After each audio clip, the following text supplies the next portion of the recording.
The worst year for a lot of us for our mental as well as physical health. So joining us this morning is best-selling author, coach Lisa Goldenthal. Hello and welcome. I'm Lisa G, your host. You're at the top of your game, yet the game is changing faster than ever. Strategies that got you here aren't the ones that'll keep you here. The pressure is relentless, and the fear of obsolescence looms large. That's why I'm here. Welcome to the new podcast series, Disrupted: How to Be Gritty and Unlock Performance in Business, Mindset, Wellness, and Success to help you master disruption. Thanks for coming, and I'll see you soon.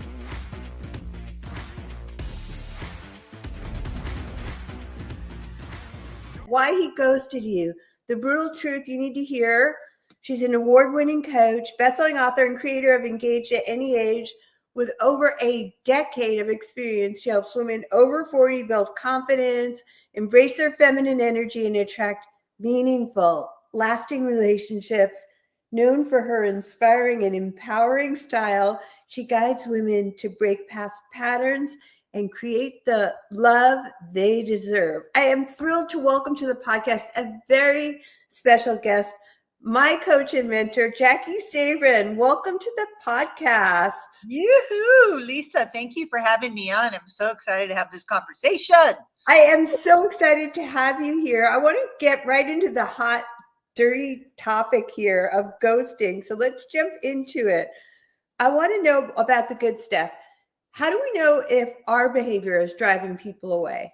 So that's a great question. And so it's not always about our behavior, but I think it's really worth taking a look at what we're doing and maybe try to take a little bit of responsibility on maybe we might have been pushing men away. Some of the things that women can do is over contacting, being too eager, being too excited, and it's normal. You get so excited and you forget to pace things and to match the temperament of how the communication's going on. And so it can happen without even realizing it, without even meaning to push men away. We can do this, and a lot of times you get ghosted.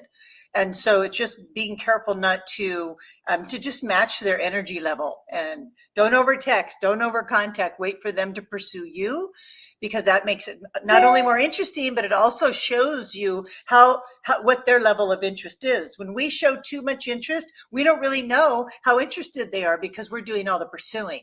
So there's a lot of benefit just sitting back, staying in the receiving mode, and see how they're going to show up.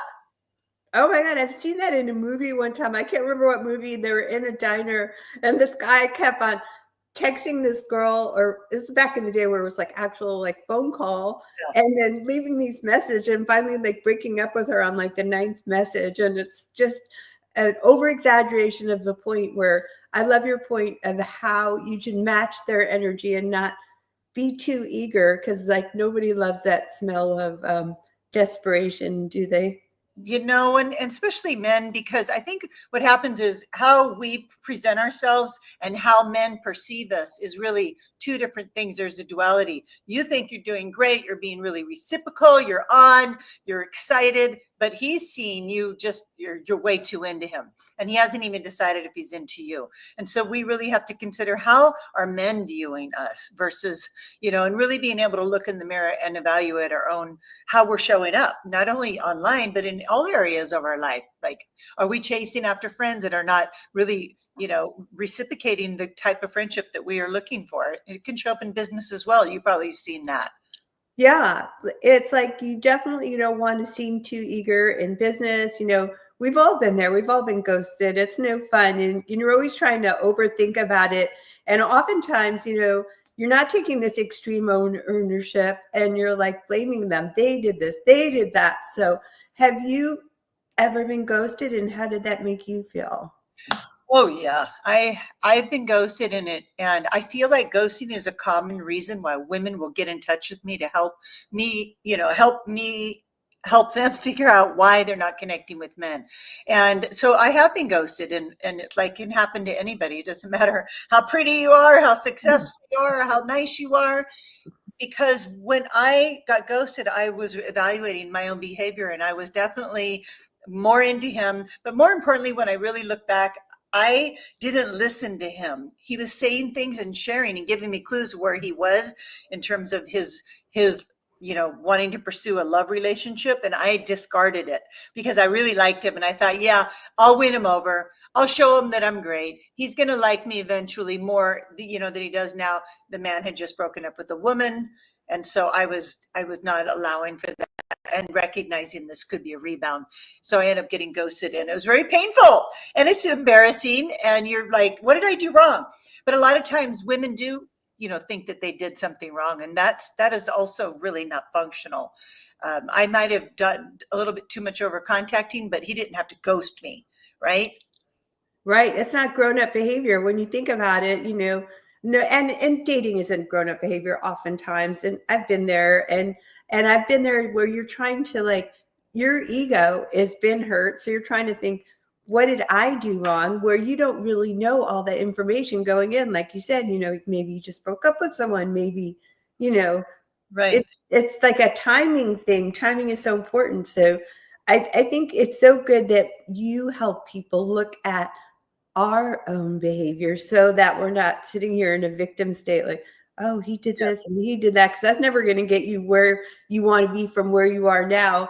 That's so right. So the ghosting, then, do you think it just says more about the person who did it or the person it happens to? Oh, I definitely think it's the person who did it. Although, like I said, we can take responsibility for some of our behavior.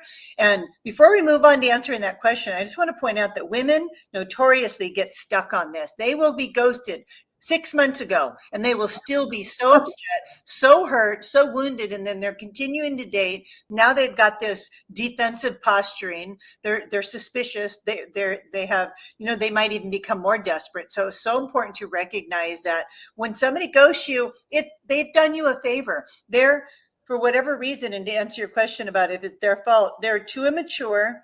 They don't have good communication skills, and they avoid confrontation.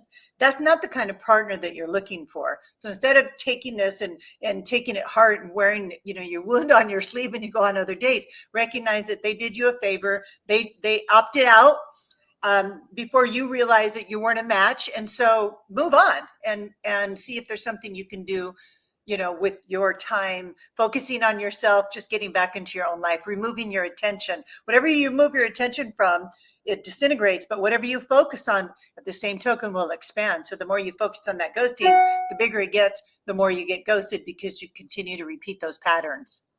I love that you mentioned how we can get stuck. I've been there. You're just sort of like, well, 6 months ago, this happened to me, and it can become, like 5 years ago, this happened to me. And then you never really let things go. And this is part of the work that you do, help people process what happened so you can move on and Right. just get on with it. Like, you can't possibly be everyone's cup of tea and vice versa in life. Isn't it a matter of realizing what works, what doesn't work, and moving on rather than getting stuck?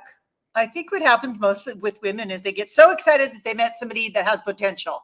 And so they put the blinders on and they start overly focusing on that one person who knows, he's probably had a string of meetings and he hasn't even spent a lot of time thinking about you. Who knows? The point is that we make these attachments. And when we form attachments to other people, it's really painful because we're leaking energy to them. It's like taking this cord that's coming out of our heart and unplugging it and trying to plug it into some guy to get, that validation, that attention, all the things that you want. But once you take that out of your own heart and try to plug it in, you actually leave yourself, leaking energy to these people. And you just have to have better boundaries, better communication, and watch for the inconsistencies online.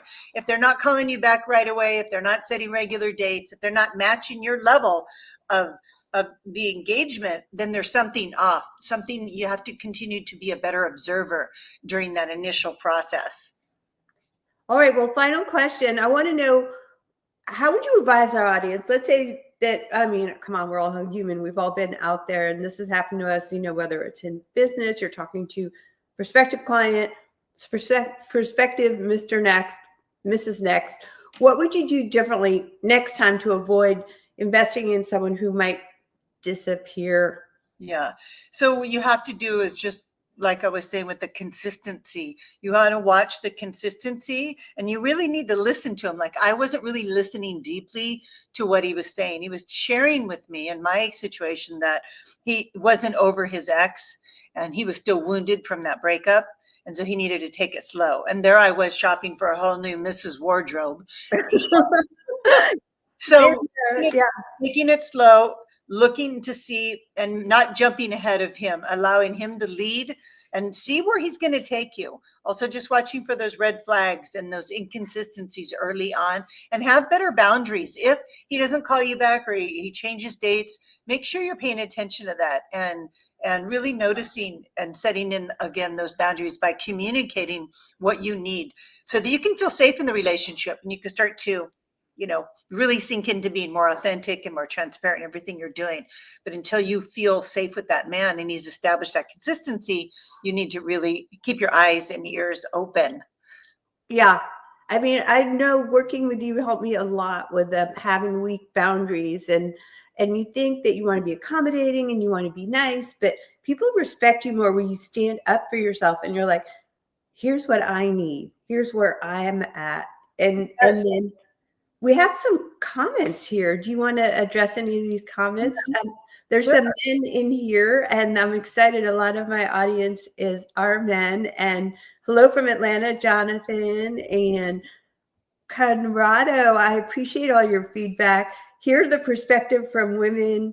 We usually don't realize that you gals also have insecurities and worry about behavior just like us guys. Yeah, I mean, we're all human out here having a human experience. And Right. I think Right. open communication is better than don't be a ghost.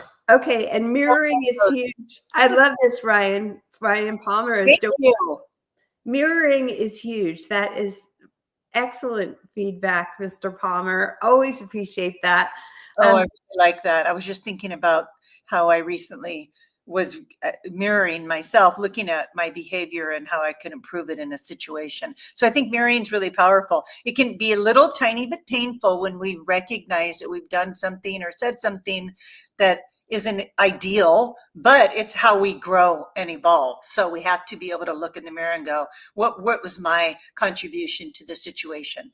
And I will say a lot of middle-aged women, I would say their contribution is they focus on one man too soon, too much too soon, right away. And the man just goes, but shame on them for not having good communication and saying, I'm going to slow things down, or I met somebody else, or I am dating other women. You can just tell them that. I would love to hear that from a man. If that was the case, it would at least free me up to refocus some of my energy, but mostly people don't communicate on that level. But that's what we're looking for. That's the goal, right? Yeah, and so don't show up too eager, bringing them cookies, making them any food at all. Let's just let them see what they want to contribute. And I know your book can help so many people engaged at any age, and your YouTube channel, Engaged at Any Age. Book. Yeah. Oh my gosh, you guys have to read this book. This is the proven path to finding love over 40. And John Gray has endorsed me. He says, Jaki is the real deal and truly understands how men think. So because it's January and it's the hottest month of the year to date, all the way up through Valentine's Day, and of course, year round, as far as I'm concerned. I met my husband on Match in June, but January, grab the book. I'm spilling all the secrets. I want you to get engaged at any age, and it works, but you have to work it. You need some new skills, and I provide those in the book. Well, Jaki Sabourin, Engaged at Any Age. It was such a pleasure having you. Thanks for being a fabulous guest. Thank you, Lisa.